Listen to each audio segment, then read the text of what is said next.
Peace and blessings. Please support my PrayLogo.com website. The Pray logo is the most complex logo ever created and has substance that cannot be rivaled. Thank you for tuning in to this video. During my research, I came across a couple of articles and paper, not a DNA, but again places and people groups. FTDNA Big Y.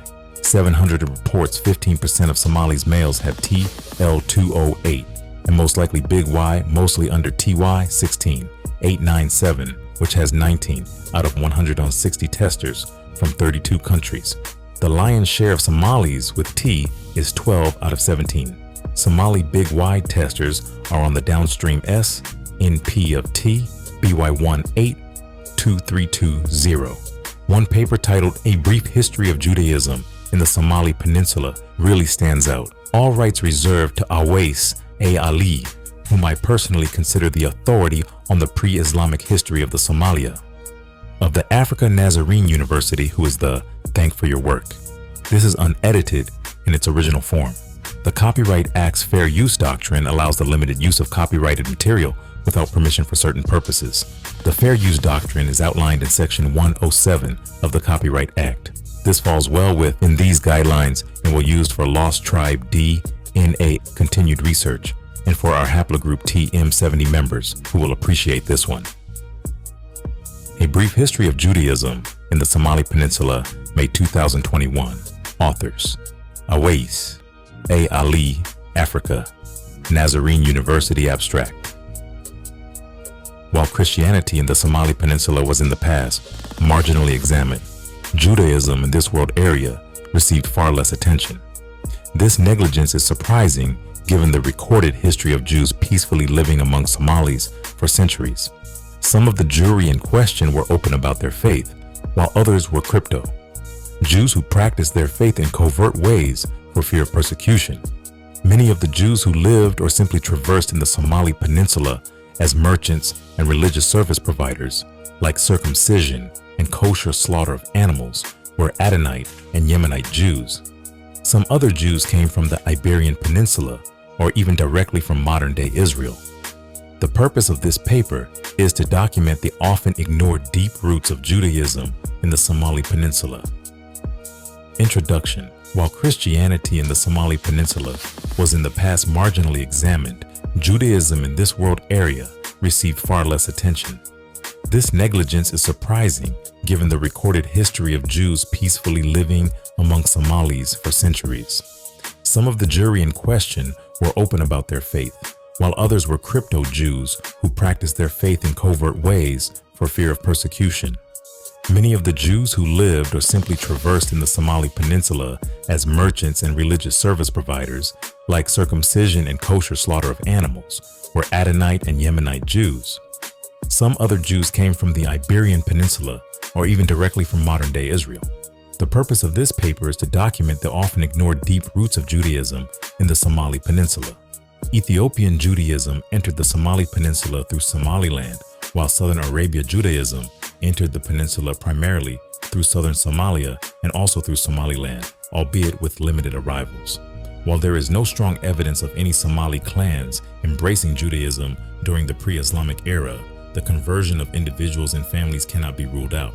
The Hebrew heritage of the marginalized Somali clans, including the Yibir, is an ancient one which goes back to the Beta Israel, Ethiopian Jews. Somalis were, at least nominally, entirely Islamized by the beginning of the 16th century. Islam remained very shallow in the interiors of the Somali Peninsula until the 1800s. Since 1500, no large scale of indigenous Somalis practicing a religion other than Islam has been reported. The Greater Ethiopia influence. One of the 5 Somali inhabited regions in the Somali Peninsula is part of modern-day Ethiopia. While the population of this Somali region is a negligible 6 million people compared to the overall Ethiopian population of 110 million, the landmass of this Somali region is about 1/3 of the total Ethiopian landmass. It should be noted, however, under its old name of Abyssinia, Ethiopia had ruled much of modern-day Somaliland, including sections of the semi-autonomous region of Puntland. 3 Zila town in Somaliland was ruled by the Aksumite kingdom as early as the 900s, before losing the strategic town to local Muslims and their Arab co-religionists, the Aksumite. Kingdom reconquered Zayla in the early 15th century. The Ethiopian rule in most of Somaliland seems to have concluded by the 13th century. Ethiopia, with its famous indigenous Jewish community, Beta Israel, took with it its brand of Orthodox Christianity and elements of Judaism wherever it ruled, including Somaliland. Ethiopia, which was traditionally ruled by the northern Orthodox clans of the Amhara and the Tigray, was also once ruled with an iron fist by Queen Gudid, who was an Ethiopian Jew. 8. The Jewish faith of the Queen is affirmed by ancient Jepes manuscripts. 9. This Adenite kingdom, which lay the southwest of Aksumite kingdom, targeted the Ethiopian Orthodox Church with a vengeance. 10. The Queen eventually ransacked Aksum in 979. 11. While the exact seat of the Adenite kingdom may be disputed, its reach and rule are not. For example, Paul Beliski is of the opinion that the seat of the Adenite kingdom was near the Gibe River Valley, currently inhabited by the Garage and the Oromo people groups. 12. It is not surprising that the Somali Peninsula, especially areas still ruled or once ruled by Ethiopia, is littered with Jewish archaeological evidence. The Dubato village in the Hargeisa region, Somaliland, has ancient cemeteries embossed with the Star of David. 13 Dir Dawa, part of the Somali Peninsula in Ethiopia, also has a long history of a thriving Jewish community of Adenite and Yemenite extraction.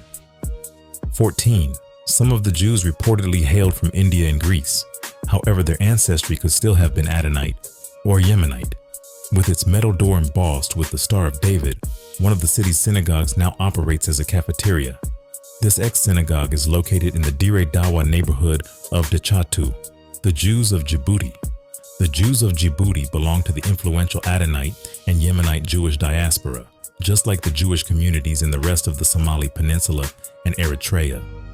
While Jews initially settled in Obak, a small port town in the northern part of the Gulf of Tadjoura, they later moved to Djibouti City after the British handed the Gulf of Tadjoura over to the French in 1884. 15.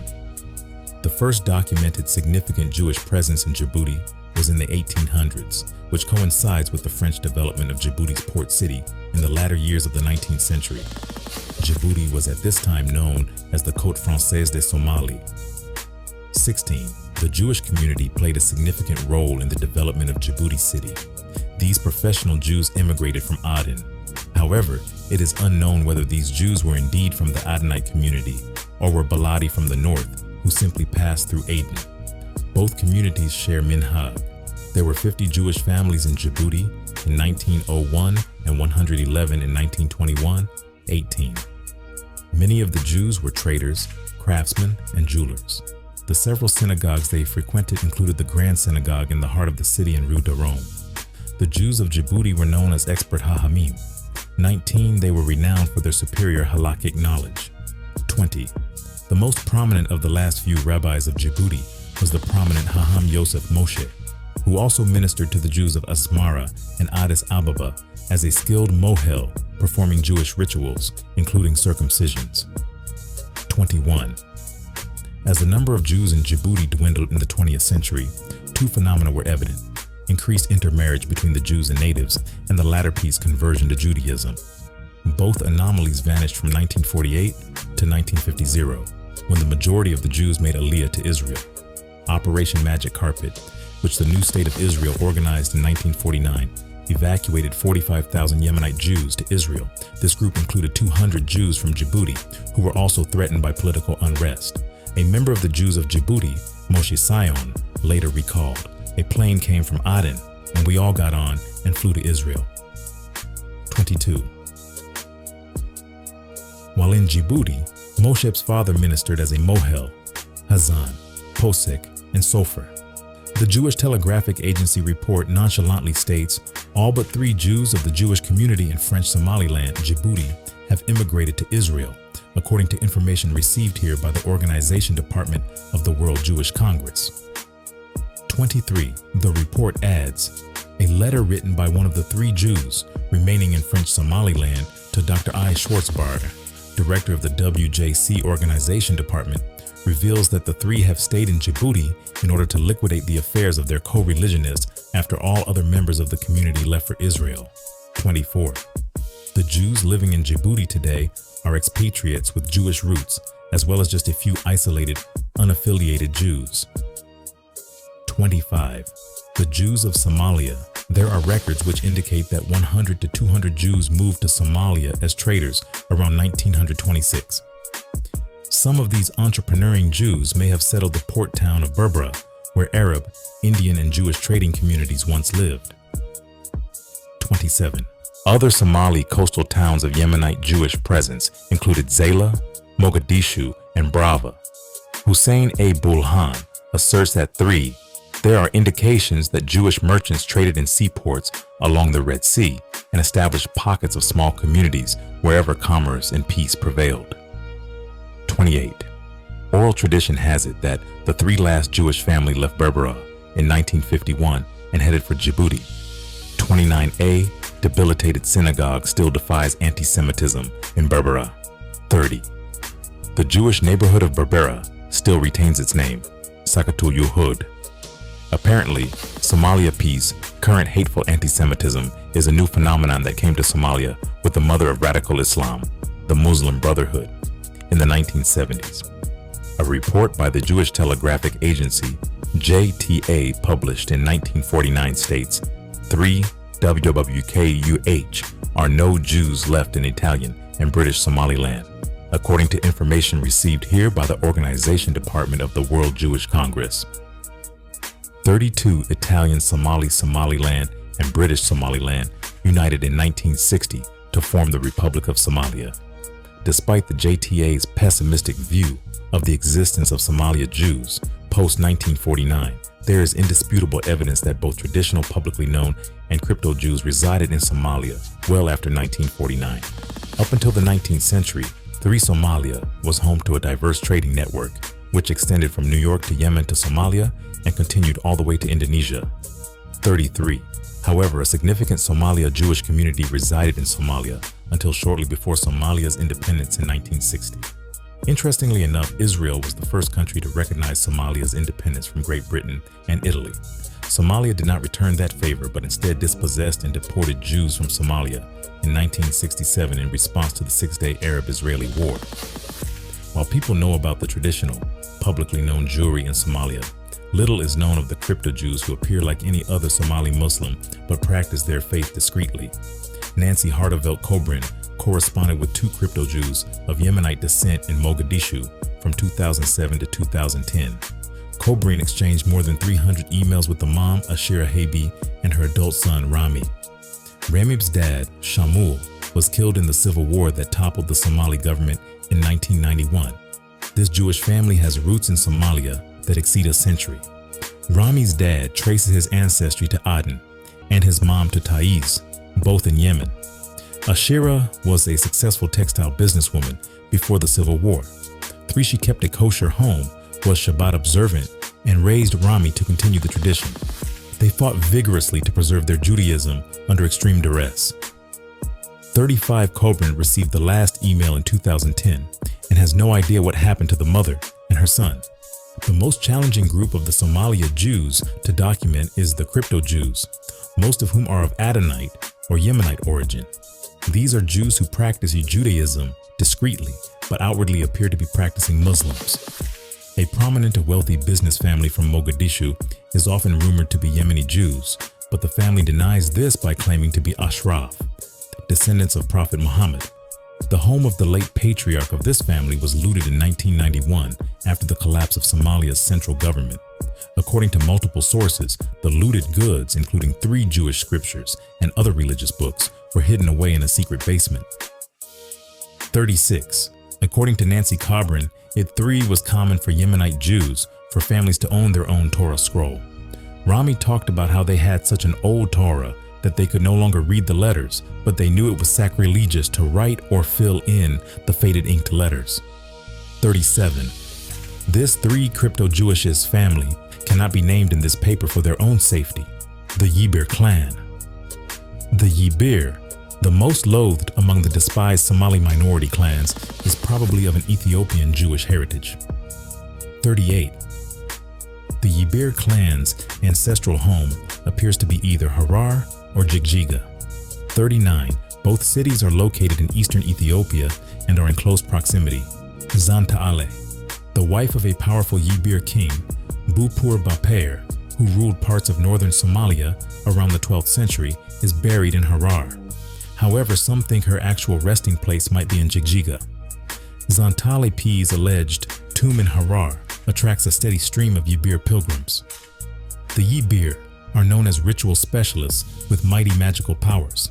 Thus, the fear and suspicion most Somalis harbor against them. 0.41.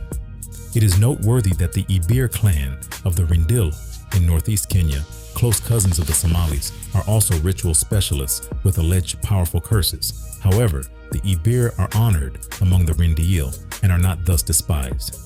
3 Ibirs and 3 Yibir belong to the same etymological root. In fact, F.L. James, a 19th century British explorer who visited Somaliland, spelled Yibir as Ibir in his book The Unknown Horn of Africa.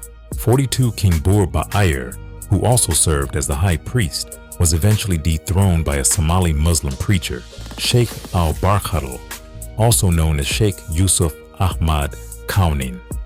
Sheikh al-Barkhadl was a prominent Somali Muslim scholar. 43, whose native pedigree has been confirmed by competent authorities, including H. Altenmuller. 44 Richard Bulliet. 45 in the Royal Geographical Society. 46. The power encounter between the two men is immortalized in the Somali psyche. 47. The king and his subjects practiced at the time a pre-Islamic religion. 48. The Yibir seem to have practiced a syncretic form of Judaism and traditional religion. The Yibir to this day harbor persistent resentment against Islam. 49. The Yibir today are between a rock and a hard place. The fact that fellow Somalis marginalize them because of their supposed clan inferiority is bad enough. However, their Hebraic heritage is also used against them by some Somali Muslims. 50-some members of the Yibir clan coined various names for their clan to get rid of the name Yibir because of its Hebrew origin. The alternative names minted include Anas. No Somali would call a Yibir Anas. The Yibir to this day collect payments, known as samanyo, from dominant clans during weddings or when a baby boy is born. If they are denied the age-old payment, they supposedly use their magical powers to harm those who denied them the traditional payment. During the power encounter between the Muslim preacher and the king high priest, Bupur Baper, the king went through a mountain multiple times until Kaunin begged Allah to imprison the king in the mountain. In one version of the legend, the king's sons later demanded from Kaunin the blood money of their murdered dad. Kaunin asked them whether they wanted an immediate payment or preferred to be paid in the future for every newborn boy and for every marriage. They opted for the second, and this is the explanation for the samanyo paid by the Somalis to the Yibir. 53. The New York Times published in 2000 a widely circulated article titled Djibouti Journal, Somalia's Hebrews See a Better Day. 54. The author eloquently puts the challenges the Hebraic Yibir clan faces. The Sultan of the Jews in Somalia is a handsome silver-haired man named Ahmed Jamahersi, who does not know the first thing about Judaism. He is a Muslim, as were his ancestors back at least 800 years, but he and his people are treated badly, cursed as descendants of Israelites. The name of the tribe is Yibir, or Hebrew. 0.55. While the Yibir clan's Jewish origin is a widely accepted view among Somalis, there are few other marginalized Somali clans with alleged Jewish ancestry. The Tuma'al, for example, is another ostracized Somali clan thought to have a Hebrew origin. 56. The Tuma'al are traditionally known as a talented blacksmith. Other minority clans of alleged Jewish ancestry include the Madiban and the Gaboye. Conclusion. Historically, there were Jews in the Somali Peninsula, and therefore the likelihood of practicing Jews residing today in this strategic horn of Africa is very high. Throughout time, Jews have shown great tenacity to survive or even thrive in hostile environments. The Jews suffered pain, discrimination, and dispossession throughout history. The very fact that throughout the world there are practicing Jews speaking Hebrew defies human logic. Not even the Holocaust, in which 6 million Jews were exterminated, could rob them of their dignity, faith, and language. Most of the Jews who lived in the Somali Peninsula, including Somalia and Somaliland, were of Adenite and Yemenite ancestry. There were undoubtedly other Jews from far-flung areas like India and Greece. Some Jews were also from Palestine before the rebirth of the State of Israel, but it seems these non-Adenite and non-Yemenite Jews were in the minority. In fact, most of the Jews Somalis know about are from these two latter groups.